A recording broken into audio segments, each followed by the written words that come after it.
And we're finally going. We finally started the podcast, Marco. First episode. Yeah, for everyone who doesn't know, this is Marco Daidone. He's the first guest. He's going to be helping me out. He's going to be the editor for most parts, but he had a crazy life. And, well, he's still living, obviously, but, you know, he's already endured so much, so I definitely wanted to have him on. And so, how are you doing, Marco? Good. I want to say cheers to the first episode. Finally. Cheers. Oh, yeah. Awesome. And I'm happy to be on here. So, yeah. So, as we just tried, this is our second take, actually, and we messed up the first one, but, so, as he was just going, he was taking us through his childhood. So, what was it like going through elementary school and everything like that? well, originally I wasn't always like this, this kid who had gone through such adversity. I was an ordinary kid, I would say. My elementary school years were great, and I have so many great memories from them. I was that kid who played every sport. I hadn't really narrowed down which one was my favorite. I was probably leaning towards basketball or soccer, but up until 4th grade, everything was normal. And then spring hit. It was the beginning of March. My grandpa had just died. He was my best friend in the entire world. So already I was going through some tough times. He died in January, and then as March rolled around, I decided, you know what, let me try out for lacrosse. My older brother had done lacrosse, and I really look up to him. So I decided, all right, let me go to practice and see how it is. So we were at a kid in my grades, his dad, he owns a turf field, the Veneros turf field. We were practicing there. I remember us doing drills.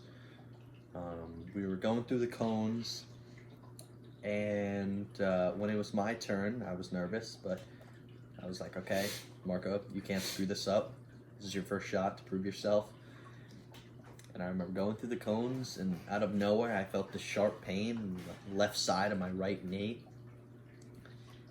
I was like, oh, of course this has to happen to me right now, right when I'm trying to prove myself that I'm a good athlete. Yeah. So let me just mutter through it. And I tried. And I tried to ignore it, but it was killing me. I don't know what it was, and I was hoping that the coaches... What was the pain like? It was like someone was stabbing me. Like the most pain you've ever felt, or No, it wasn't that bad, but it was pretty excruciating. It was probably like a 7 out of 10, if that makes sense. But I was running down the field, and I remember the coach, Coach Bob Venero, he ran up to me and he said, "Are you limping?" And I was like, "I don't know. I was just trying to be tough." And he said, "Go sit down." So I sat on the side of the field and I watched my friends practice, and honestly, that was more painful because I wanted to get in there and I wanted to prove myself. Mm-hmm. And I came back a little bit, and same limping, same sharp pain. And, you know, a 4th grader doesn't know what's going on. You know, when I just had this pain, so I didn't think anything of it. That night, I told my dad. My dad said, "Stop being a baby, go to sleep, put some ice on it." So I put some ice on it, and he's always super tough on you, right? Yeah, my dad is definitely one of those old-fashioned people who doesn't believe in mental illness or, you know, rub some dirt on it, that kind of feel. Yeah. So anyways, 3 days later, I had a party at a bouncy house place. That's like the worst thing for, you know, the pain. But I was like, "Mom, look at me. I can run. I'm fine." My parents were getting a little worried at this point just because I was limping around the house. They were like, "All right, but if, you know, you have pain, we're going to bring you to your brother-in-law, his office. He's an orthopedic surgeon, and, you know, he'll diagnose whatever this is if it's hurting." I was like, "No, it's fine. I'll be okay." Soon enough, when I get to the bouncy house place and I'm bouncing around, I am like, "Oh my God, my leg is killing me. Now this is 3 days of me walking around and doing everything that I'm not supposed to be doing. You know, I definitely shouldn't have been walking around on it if it was hurting this much. But I was just... And the pain has gotten way worse over the next few days. It was killing me at this point. Even when I was sitting, it was hurting. So my brother-in-law actually picked me up from this party, and he brought me to my sister's house, his wife, and you know, I have nieces and nephews there, so I had a good time. And in the morning, I slept over there. In the morning, he took me to his hospital, Good Sam, in Islip, and I had an X-ray. I never had an X-ray before, and I came out of the office and I saw the doctor and my brother-in-law looking at the screen, and they had this look on their faces, like they were worried. And I went up to them and I was like, "Okay, do you see anything?" My brother-in-law said, "You see this lump right here? That shouldn't be there." And I said, "Well, what is it? Did I break something?" And they said, "No, we think there's something like a growth, but no need to be worried. It's totally fine. We'll find out what it was." Little did I know that he was freaking out inside because he knew what it was. He knew that it was a tumor, and he had a background in the understanding of what it was. He knew that it was probably this childhood cancer called osteosarcoma. So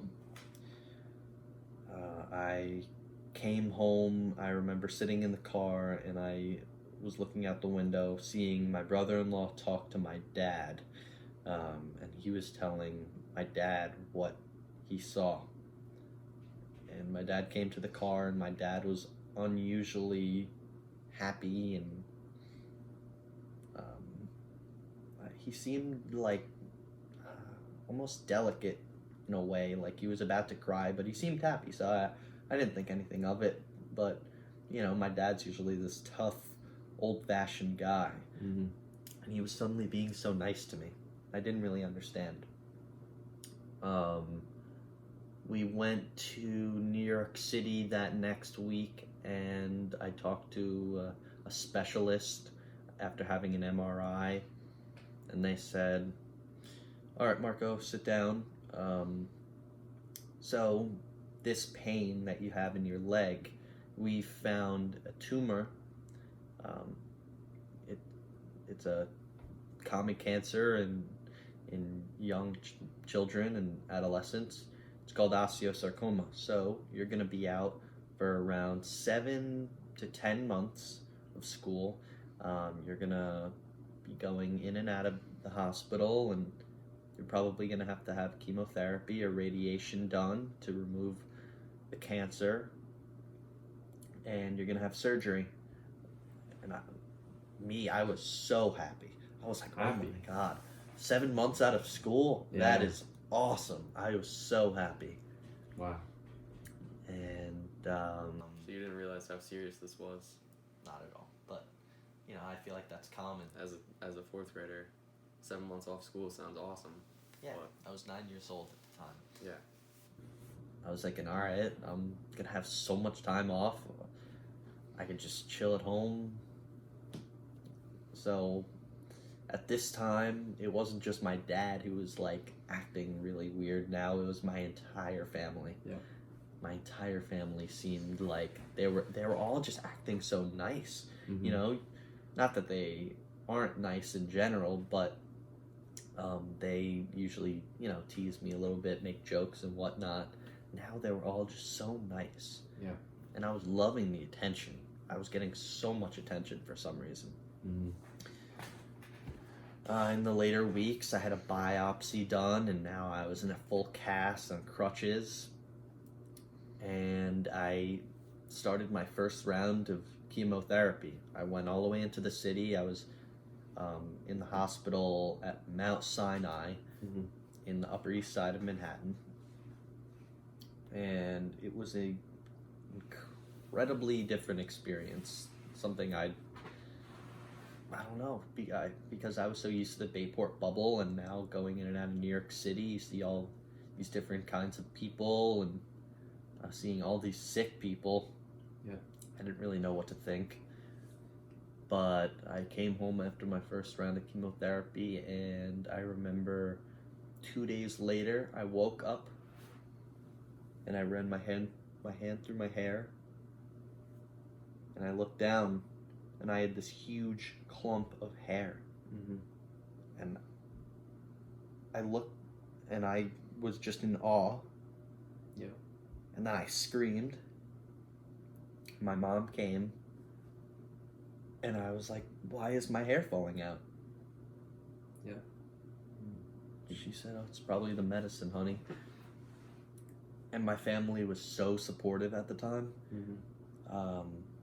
That day, I said, all right, well, if my hair's falling out, eventually it's all going to come out. It's going to look weird if I'm just, like half of my hair is gone. So let's just shave it off. Mm-hmm. So she had me go in the bathtub, and she shaved my whole head, and then my little brother wanted his head shaved. Mm-hmm. And then she posted a picture on Facebook.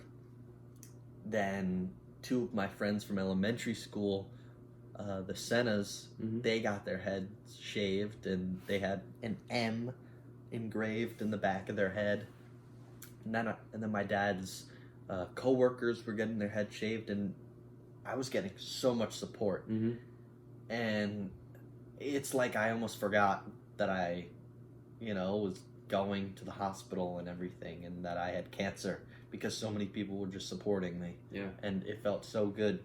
It felt like I had this, I don't know, so much attention, and I loved it. I remember field day. You came, you had your hat on, and we were finally allowed to wear hats for one day in school, and it was all because of you, and we all wanted to support you, wear some hats. Some people shaved their heads, and I just remember that to this day. I forgot what was it, a Yankee hat you were wearing? Yeah, it was I think it was a Cowboys hat, and that was because in the hospital, Mm-hmm. I met Troy Aiken. He's a retired Cowboy player, and he's actually one of the announcers for, I don't know, the NFL channel, whatever it is. Mm-hmm. But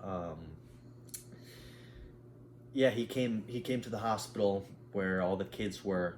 It was called Kids Life TV, and I got to interview him.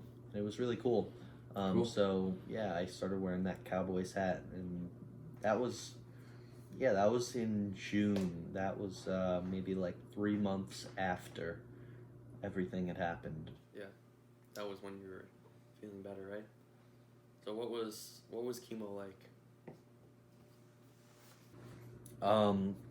Chemo was crazy hard for someone so young like me who didn't understand Mm-hmm.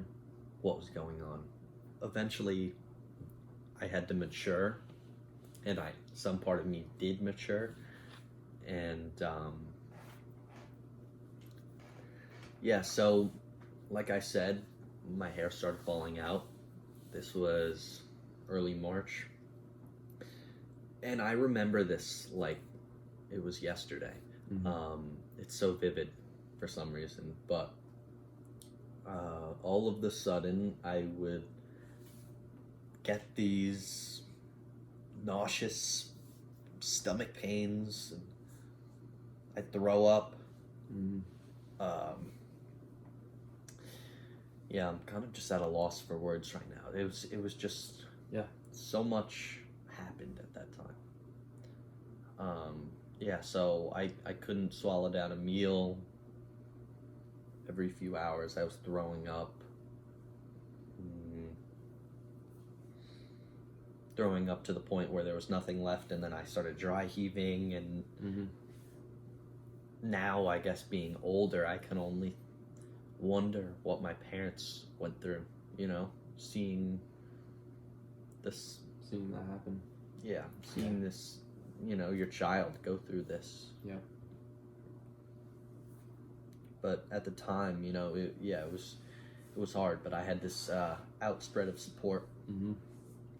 what would you tell yourself, your fourth grade self now? At your worst point, what would you say? I would say it's going to be hard, but don't lose hope, because there's light at the end of the tunnel. I know that sounds cheesy, but No. at the time, it was so easy to lose hope. Yeah. Just because times were so tough. Yeah. But I would say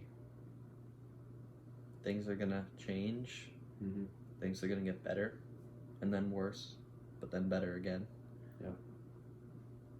What I've learned is that life is one big road of ups and downs. You hear that all the time, but you've lived it, or living it. Most people are living it with smaller ups and downs, but you've had crazy ups and downs. Yeah.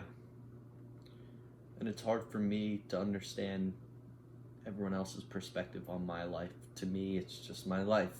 Yeah. So it's easy for me to,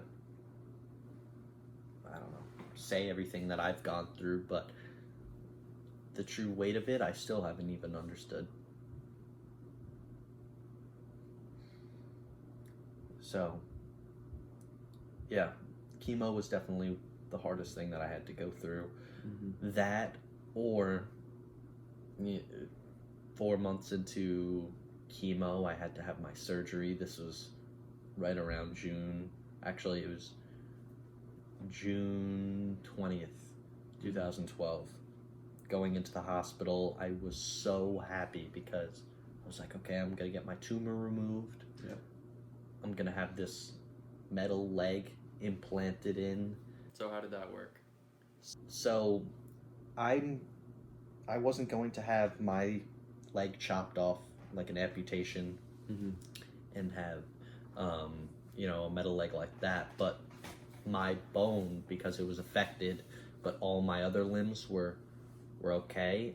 I was gonna get half of my femur all the way down to a little bit of my tibia and fibula replaced, and all of those bones replaced with a titanium prosthesis. So I went in that day with such high hopes, because I said, okay, this is when I'm gonna get back to my friends, playing sports. Yeah. And I remember a day later I woke up. It was a 9.5-hour surgery. I woke up a day later to my mom and my surgeon at my hospital bedside, and they said, how are you feeling? I said, okay, everything's numb, I'm groggy. Mm-hmm. And I just remember them telling me all of these things. You know, it's normal if you feel this or you feel that, if this happens. And I just remember one thing being on my mind, and I was like, when am I going to be able to play sports again? When am I going to go back to playing basketball or soccer? And they were like, Marco, you're never going to be able to do that anymore.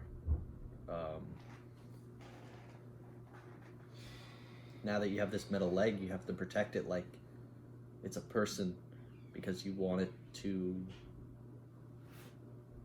salvage it all of your life. You don't want to have all of these surgeries happen, so you want to save this leg. Yeah. In order to do that, you can't run, you can't jump, you can't kick again. So you're gonna have to adapt. And I just remember sitting there and I was like, what are they saying? Are they saying that I can't go back to life how it was before cancer? Mm-hmm. And that's when it hit me, and I was like, wow, cancer is this awful thing. What has happened to me?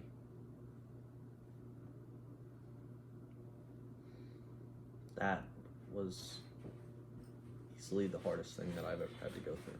Mm-hmm.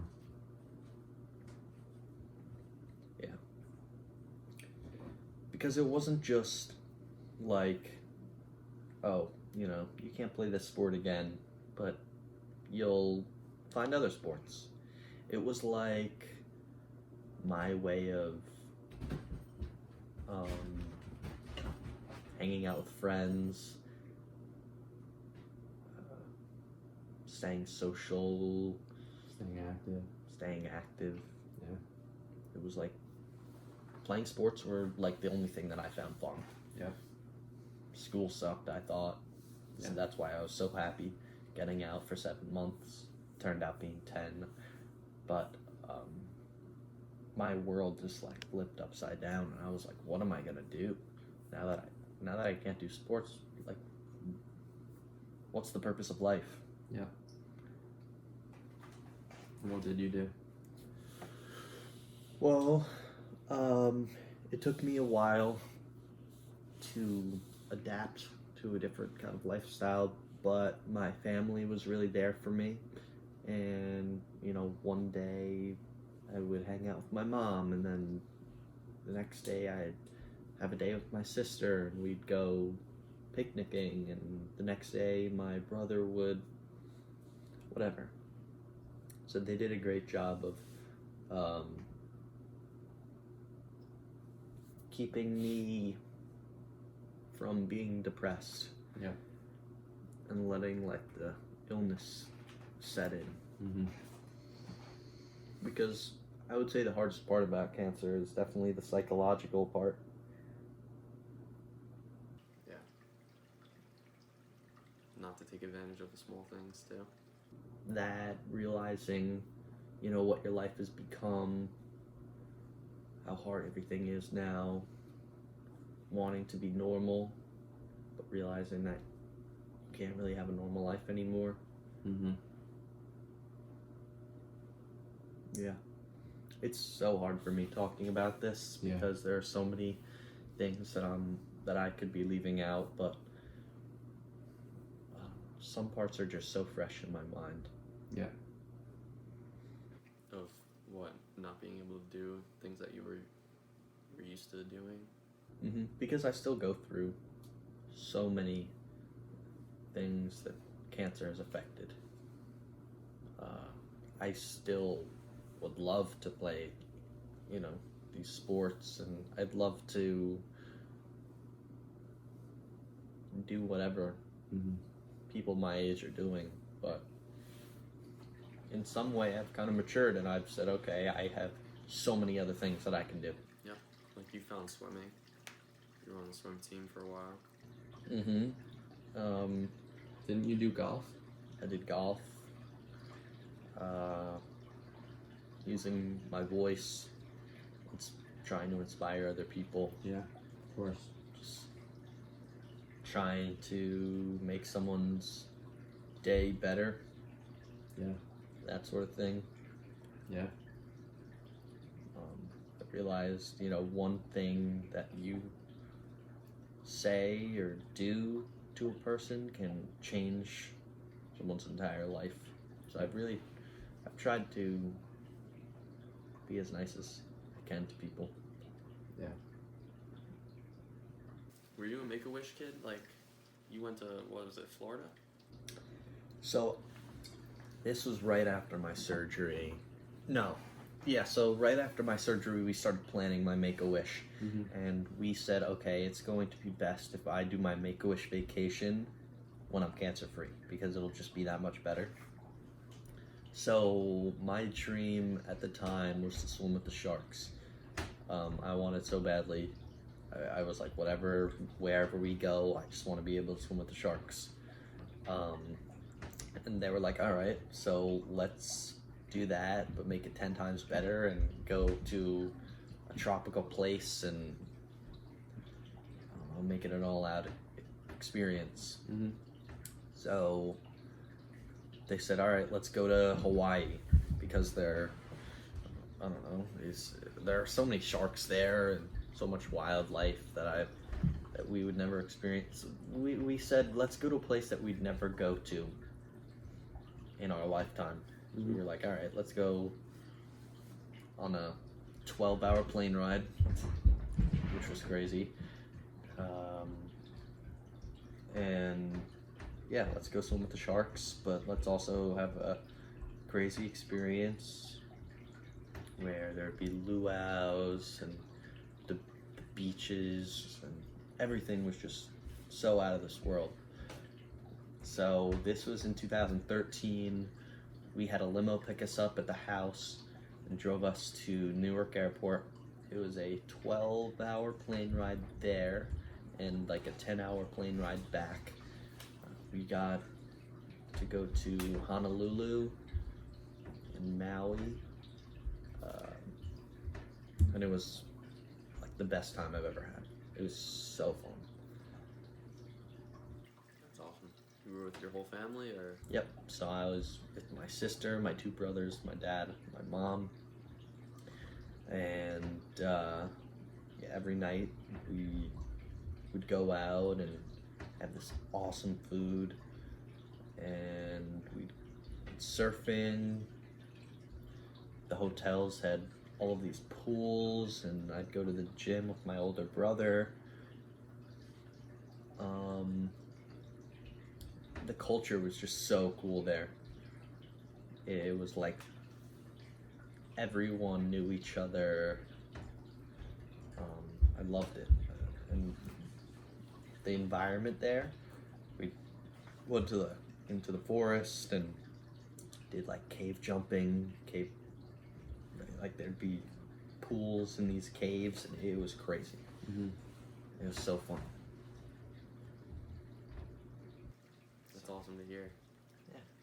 And then was it before this time, were you going through a rough time, or you were getting better and then you had an awesome experience, or were you just from a super low point and then you just had an awesome experience?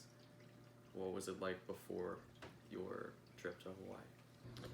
So after chemotherapy ended in December, I went back to school. I was so excited to go back to school, so I think I went back like, I don't know, 2 weeks afterwards. Mm-hmm. I was like, all right, I'm just gonna jump right into this. And you missed seeing everyone's face, or you missed learning? What was it like? You wanted all to of see the the above. teachers? Yeah, I wanted that experience of having a teacher again, sitting in a classroom, talking with my friends. So you were at home alone, right? Would you learn online? So I would have a tutor come, Yeah. and they would tutor me, but it was like different tutor for different subjects. So I had like 6 different tutors for, one for math, one for science, one for social studies. And you didn't take advantage of going back to school. You enjoyed going back, right? I loved it. Yeah.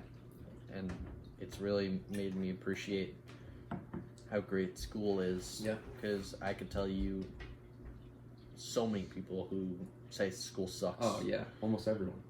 And some part of it does, it's boring. But I love it for some reason to this day. But so I went back to school and I finished out 5th grade.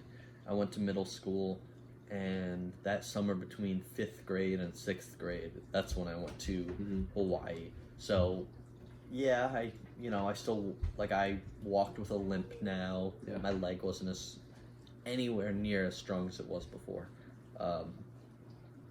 I'll always have to deal with the strength impediment that I have on my right leg versus my left. My left leg will always be stronger. Yeah. But yeah, so I was doing PT and everything. So physically, I was doing a lot better, but mentally, it was really, really hard. Going back to school, I was thinking, maybe my friends have developed better relationships now, and I'm gonna be left out. Mm-hmm. What am I gonna do now that I don't play these sports? Yep. How am I gonna hang out with them? What are we gonna do? Are we just gonna, what if I try to have play dates? Would we just sit on the couch and watch a movie? That's no fun. That sort of thing. So mentally, my confidence was kind of just shot because I felt like I had nothing to offer anymore. So Hawaii definitely helped that aspect. get my mind off of those kinds of things. Yeah. Because adjusting socially was definitely really hard. Especially when everyone's still like molding into themselves, going from 5th to 6th grade is huge, and the fact that you missed most of 4th grade, which is like around that same time, so that's like it's definitely like a changing point. So I can imagine well, I couldn't imagine, but I see what you're saying, of how crazy it must have been. Yeah, it was really hard. And part of me wishes that I had that experience of, what a normal kid went through at that time, but I'll never have that, and I realized that a normal person will never have my experience, and my experience has brought me so many great things. I've met so many great people. Yeah. I've developed such great relationships. I've realized who my true friends are and who my fake friends are. Yeah. Who's there for me, who's not. That sort of thing. And I've realized, the strength of the human character. Yeah. For sure. Strength to survive. Because there were so many days where I was just like, I gave up. It's like, you know what, I want this illness to take me. Because I no longer have anything that I value anymore. If I'm not able to play these sports, hang out in this certain way, if I'm not able to go to school, because I'm not normal anymore, I don't want to live. And your family and friends kept supporting you, and yeah, they definitely kept me living. In that way, they saved my life. So, this is now 6 years post-cancer. So now I'm declared remission 5 years after you're declared cancer-free. Now you're in remission, which is most likely you won't have cancer again. Knock on wood. Knock on wood. So the doctor told me that I can't run, kick, or jump, but I asked him, we have this house in Vermont. Could I go snowboarding ever again? He said snowboarding is probably not the best thing because, you're falling on your knees or your leg all the time, basically. Falling like this way. Yeah.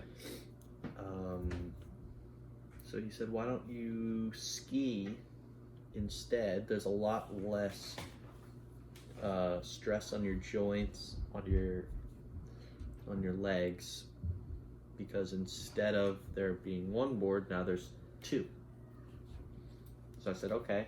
So it took me a while, but I learned skiing and I got really, really good. And I was on a Black Diamond. This was almost 2 years ago now. So yeah, this was actually 2 years ago, like last month. So I was skiing, and I don't know, I just felt like something was gonna go wrong this day. I had a feeling it was super icy, and I knew I shouldn't have been on this trail. Because it was a Black Diamond, and I don't know. You had this feeling when you were up there? Yes. So there was no going back? No going back. So I was like, all right, I guess I'm going to have to go down, and maybe I'll call it a day after that. Yeah. Because I was just super stressed and scared. I was like, oh God, I don't know if I could do this. What did you do? Was this your first time on a Black Diamond? No, but it was one of the first times. And I had an instructor with me. I was doing a ski lesson, and he was like, you're ready, you can do this, I know you are. So he was taking me down, and I remember I was so nervous and my mind was just getting to me that I hit this one bump and I was like, oh, I'm going down, and I hit this huge ice patch and immediately hit my knee on it. Boom, slammed my knee on it, and I was like, oh God. So I laid there for a bit and I was like, you know what, I'm gonna have to get down. There's no way of me like doing otherwise. So I got back up and I was so shaky and scared now that I had fallen. I didn't want to fall again, and I hit another bump and I was like, okay, this is it. And I fell, hit my knee on another ice patch, same spot and everything. And I was like, okay, I can't go down this. So they had to call ski patrol, and I had to go down in a stretcher. I couldn't even get up anymore. My knee was just killing me. So I went into the ski hospital, and my parents had to pick me up. My knee was killing me, and I didn't know what had happened. We didn't think anything at the time, but a month went by and I couldn't straighten my leg for some reason. Like, I could straighten it to here, but I couldn't straighten it fully. Yeah. It took me like 3 months to eventually say, okay, we need to go to the doctor. Yeah. So I went to the doctor, all the way in the city, same doctor who did my leg and everything. And he said, all right, there's a metal piece that's broken off of your prosthesis, the titanium prosthesis, and we're gonna have to go in there and do some kind of surgery. A little bit, we can pause it. Yeah. All right, welcome back, guys. Took a little intermission. Ate some chips, had some food. So, what are your thoughts on the current situation happening with Corona? Yeah, so what I think is, I don't know, there are a lot of conspiracies. Yeah. Some point and say, oh, someone ate bat soup in Wuhan, China, and some say that it's the government trying to control population. Or the North Korea. Because, like, Kim Jong-un's awfully quiet, and he said he has a surprise for us or something. Like, yeah. What if he's just trying to weaken us and then he just, bombs us or something like that? I don't know. It's all just conspiracies, but it's crazy. Yep. Not only am I bored as hell because nothing's open and we're not even allowed to hang out with our friends. Yeah. I feel like, I don't know, sitting at home and doing nothing. Yeah. The idea of it's cool. Yeah, everyone was so excited at first, and by now everyone's like, okay, now we have to actually learn stuff on the computer, and we can't hang out with our friends, so what's the point of this? Might as well go to school. And it's just, I don't know anyone who's personally affected by it, other than their jobs and stuff, but like, they're sick themselves. But I've heard stories, of course, and it's crazy.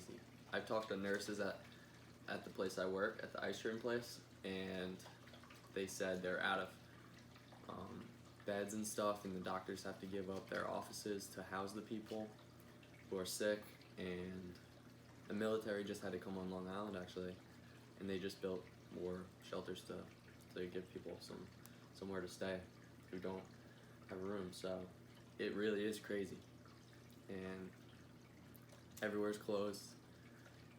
Teenagers losing their jobs who are, bussers that are working at a restaurant. Everyone's losing their jobs, even older people. It's crazy. Yeah, right now I think we just need to focus on coming together as a country. Yeah, sure. Focusing on getting better, our economy. We're going into a recession right now.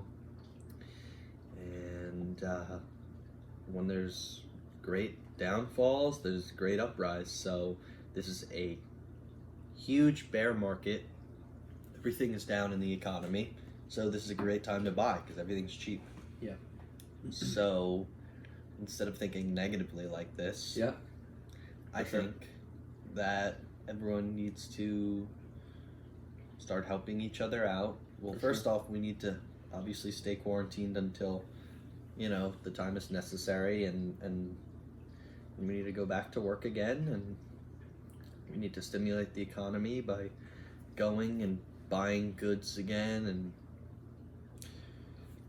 then, slowly but surely we'll get back to. For sure. But right now, yeah, although it does suck not hanging out with friends, Mm-hmm. not being able to go out, it is the best thing. I mean, my dad's 72 and he had a sinus infection this week, so his immune system's really, really bad. Yeah. And you want to keep your whole family safe. Because I may have, the germs on me of corona. Give it to him. Yeah. And what happens to him? Yeah. I think for people who are concerned about how much power they realize the government has, closing schools, closing jobs, I don't see it as a negative. I think obviously they're trying to help us and they're not trying to screw us over. They're just trying to, from what I know now, they're just trying to help out, stop the spread of it. Mm-hmm. But I've heard people who are really mad that the government has this much power. Well, we are in emergency circumstances. Exactly. So the president is able to take emergency powers. Yeah. And, the people are in dire need, so. And the government's sole purpose is to serve the people, to make sure that their rights are protected. Mm-hmm. While this is going on, I feel some of it is necessary, Mm-hmm. So. What do you think we're going to be like after this? Well, obviously right now I think that we are in the best time to come together. I feel that we have grown so close as a nation, as a community. And after this, I think we're going to be even stronger in Mm-hmm. terms of togetherness. Just like 9/11. So Exactly. you take something so horrible and it really does bring people together. Because Yeah. they say that the best day was 9/12. Yeah. Because Day right the after. media didn't give a shit about, politics, the stupid stuff that nobody cares about. They all held hands and worked together. So I think something like that will happen. But, But we Do- also have to stay present. of course. We have to think about what's going on now. Stop worrying about what's going to happen in the future. Of course. Because if we start worrying about what's going to happen in the future, we, they say if you careful what you wish for. Yep. Kind of thing. So we just stay present. We do everything we can. Right now, we stay quarantined. Hopefully, we'll be on the mend, and Mm-hmm. we're already coming together as a nation. So, For sure. so.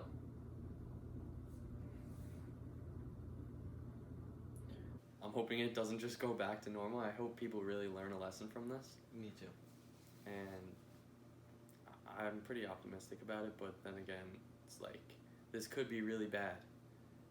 Like, people could be out of jobs for months. We don't know how long it is. So, we have to stay aware of that people who are living paycheck to paycheck, they're not going to be able to.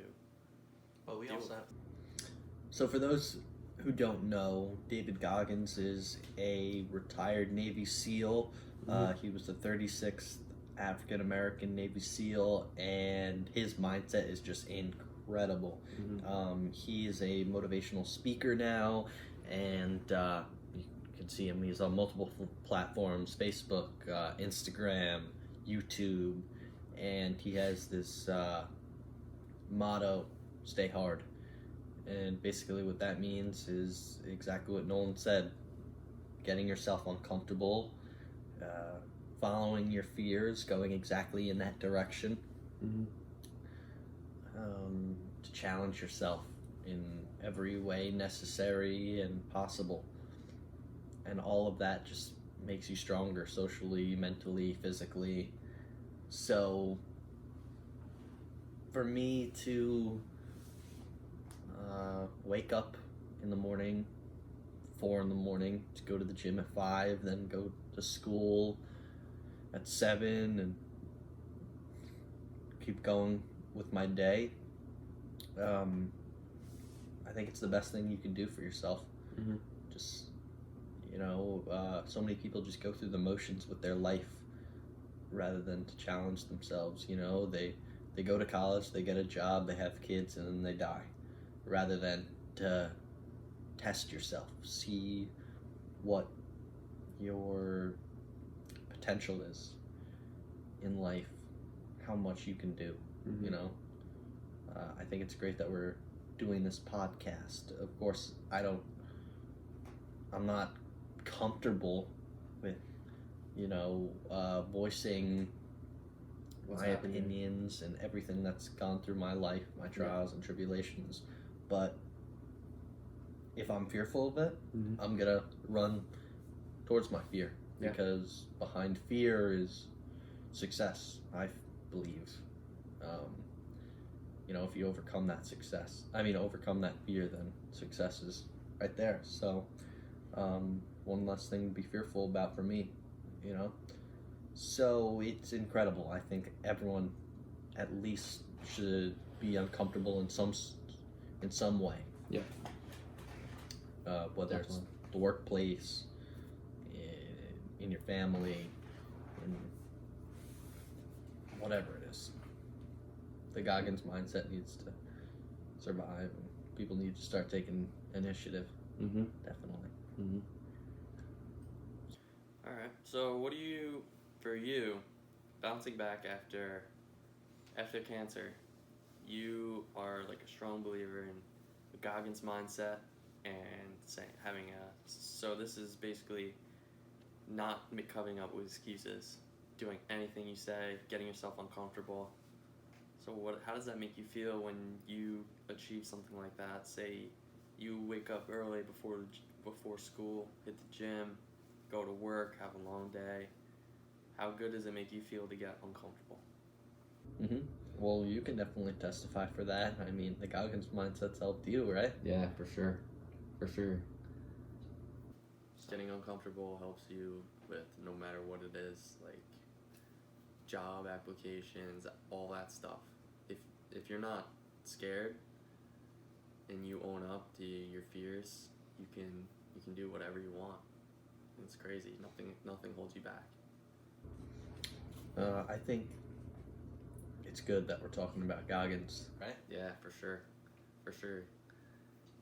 Whether it's meditating outside when it's snowing for half an hour just chilling, that is awesome. It makes your mind so clear, and it just really helps you.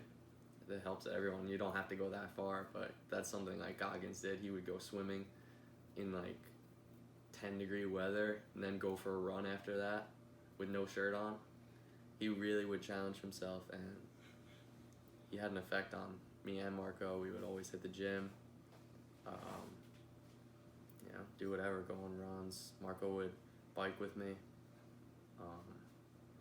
But yeah, it really makes you realize that you can do whatever if you put your mind to it. Yeah. What do you think? For sure. If we didn't get uncomfortable, we wouldn't be doing this podcast and trying to help other people out, trying to spread it. He was actually on the podcast, the Joe Rogan podcast. Yep. We love it. 2 times, and then Jocko Willink, Mm-hmm. who's also another kind of stay hard guy. Was he the biker? No, that's Lance Armstrong. So he was on there, and then I know that. No. Oh, I think you're talking about the ultra runner that I mentioned. Mm-hmm. Anyways, I know that Goggins was on there twice, and Jocko was on there 3 times, and they're just big believers in get uncomfortable, stay hard, that kind of thing. Well, they come from, same kind of background, Navy SEALs, so. Getting abused as kids. So, yeah, it's pretty crazy, but. So how has that mindset helped you? That mindset, well, I really only adopted it this past year, going into it 2020. It's helped me get to the gym with homework and everything that I need to go through in my life, just because, all the time I'll be like, oh, I don't want to do this. I want to get in bed and watch YouTube or watch a movie, but hell no, I say. I agree. Definitely. Because it's so easy to do that, and so easy to get sucked in, and you just feel like shit after it. You feel so much better after hitting the gym, going on a run, going for a walk, doing your at-home workout, abs, push-ups. It's anything's better than doing that. Sure, it feels good after a long day, if you hit the gym, to relax, lay down, do whatever. But if you do that all day, just like if you do that all break that we have off from school, since school's canceled, those kids that come back, they're gonna feel like shit. They're gonna have a horrible attitude, and they're gonna be less energized, all that stuff. So that's why I think it's super good to go on runs. You could listen to this podcast if you're working out. You could whatever you're doing homework. I think positive attitude will help you with everything. So that being said, I got a question on here. What's something you want to change about your work ethic? Work ethic in the workplace or work ethic in general? In general, like whether it's exercising or whatever it is. Well, I have these ethics, these morals that I say that I believe, but a lot of the time I do let my mind take hold of myself, and I do have these off days, but I need to realize a lot of the time, it's okay. So many people do have these off days, but to stay hard, you need to get up and push through.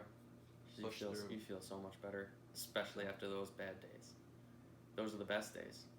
And a lot of the thinking that I have is so black and white, and I think, oh, I had an off day today, I ate bad, but you know what, let me start tomorrow. No, I need to say, let me start right now. Yep. I need to adopt that kind of mindset. So. Make yourself throw up. Yeah, and I say, oh, I already ruined the day, can't go back, might as well start tomorrow. Yep. No, I need to say, let me start right now, because I have this time, let me not waste it. Exactly. That's one way to do it. That is one way. That happened at the gym. I didn't make myself throw up, but we were at the gym, first day back. Yep. I remember, so we were hitting legs that day. It was probably 5 a.m. workout, or was it a I think it was an afternoon workout. Oh, okay. So it was our first day back. Yeah. Marco calls me up. Hey, dude, I'm ready. Let's do it. Yeah. We were looking forward to this day for so long because you were just off surgery, right? Yep. So we're super excited. We get in there.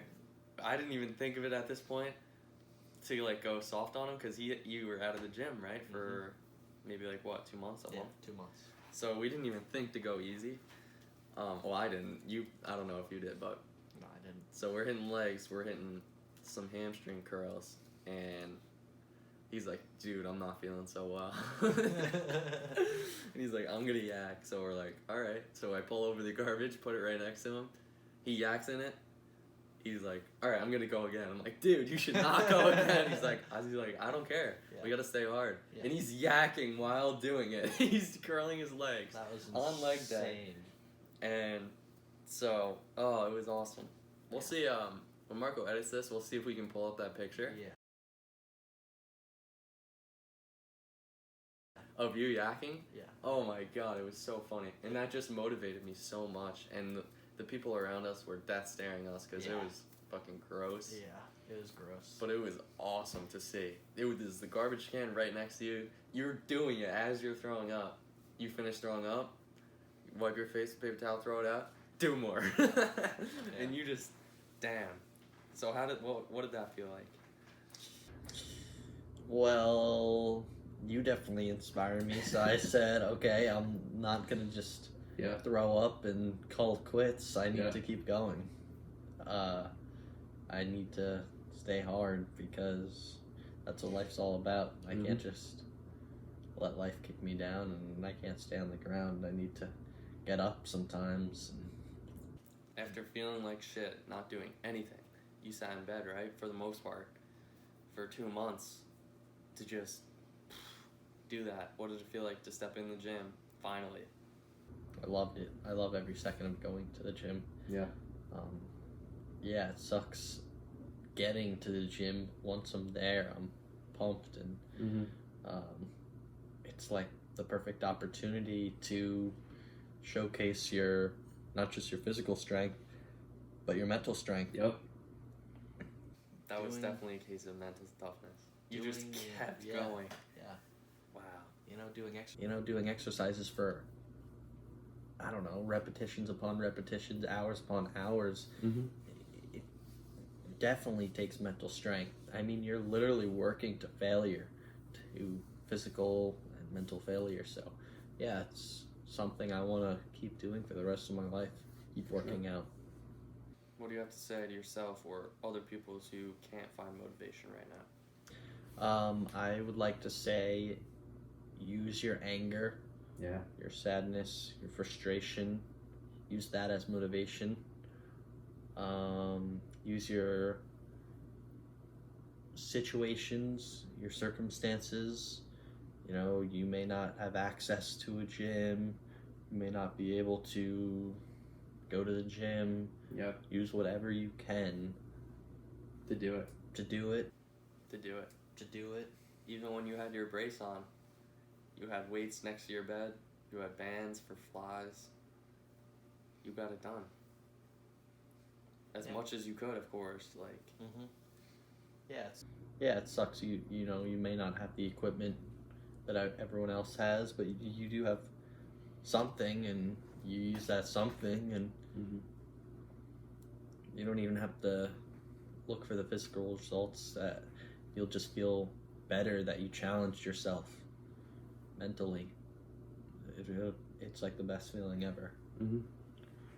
So, yeah, definitely. Just stay uncomfortable in that aspect. Sure. The hardest thing is getting up and doing that thing. Just do it. Just one step at a time. Whether it's getting out of bed and putting on your running shoes and going for a run, you can start slow, walk, then go. You'll find motivation as you walk. As you walk on those stepping stones, you will get there. Just you gotta start. You're not gonna get there if you don't even start. No matter what it is, you gotta finish that project for school, and you're just procrastinating. Chip away at it. You'll eventually get it instead of. Yeah, so it's definitely uncomfortable. Staying uncomfortable is the best thing. So when and what caused you to see the world differently? Sometime in chemotherapy, I guess it was because I started maturing, started thinking of life differently, not just going through the motions and letting life happen. I realized that I can make life happen. Yeah. That I had choices. Yeah. That's when I started understanding, okay, I have responsibilities. I have choices to make my life great, or I can make, my illness take control. Yeah. So that's when I knew I can't just stay in bed and do nothing. Mm-hmm. I might as well read or have some dumbbells next to my bed.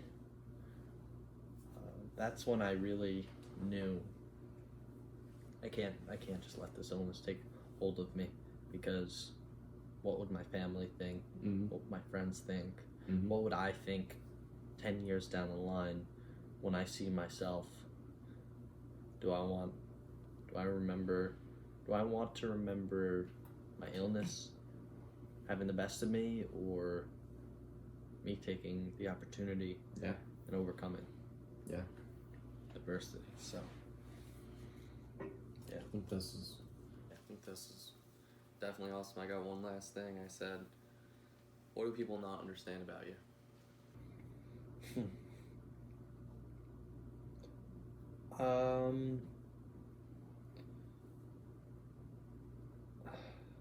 That's a tough one. Mm-hmm. Just because I'm self-conscious in a lot of ways. Yeah. A lot of people don't understand that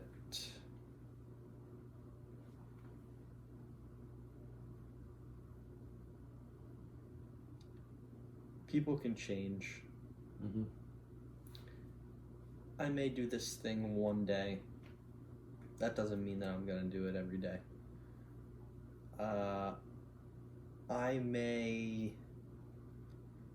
be awkward in class, but that doesn't mean that I'm an awkward person. Sometimes you'll just catch me on an off day. Sometimes I'll say something that I didn't mean. That doesn't mean that I'm a mean person. Sometimes I let a day get a hold of me and I stay in bed instead of going to the gym. That doesn't mean that I don't want to work. It just means that I'm just going through some difficulty and I need that extra push. Yeah. But this doesn't just go for me, this goes for everyone. People are so quick to make assumptions. This person does this. This person is bad because of this. But that doesn't mean that that's truly them, if that makes sense.